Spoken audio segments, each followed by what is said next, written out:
عربی کا ایک مقولہ ہے کہ الاستقامت فوق الکرامہ، مطلب یہ ہے کہ استقامت کرامت سے بھی بڑھ کر ہے۔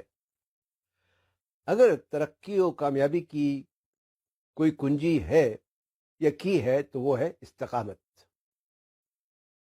آج بات کریں گے کہ استقامت کیا ہے، استقامت کو کیوں کہا جاتا ہے کہ کرامت سے بڑھ کر ہے، اور استقامت سے زندگی کیسے بدلی جا سکتی ہے۔